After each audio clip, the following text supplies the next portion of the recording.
to develop paranoia. I was missing purpose and needed healing for the mental health problems I faced. I knew there was only one place to be healed, through Jesus. This led me to meet with the Apostle Tony Aramone, a man who knew nothing about me, at a conference at River Network Church in Matlock, who prayed for a work of deliverance from the inside of me.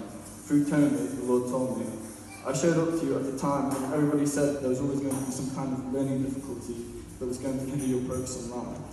However, I brought you this far to be a man who would stand in a place of prominence and do things that others weren't even expecting you had the ability to do. And the Lord said, Son, I've delivered you from behavioural problems, I've delivered you from anger and depression, said the Lord. I've delivered you to be a man who wasn't going to let mental illness be a stigma to your progress.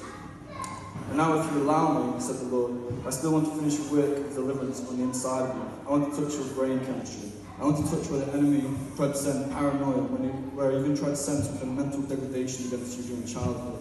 And the Lord said, if I can deliver you from that, I can even deliver your parents in a greater way from having to feel responsible for you for the next few years of your life. And the Lord said, you're not going to feel like a man who's a burden to anybody, but you're going to feel like a man who has the liberty of my spirit. And so, since God's tested me on my life, I've put him first at university. I've joined CU, I've made new friends, I've started going to church with the intention of seeking out God's love. I've changed my perception, I've repented for my sins, finally listened to what God had been trying to tell me all these years. I proclaimed my faith to all my friends who don't know God. I've now gone 25 days without smoking and no longer smoke weed. I know God is good.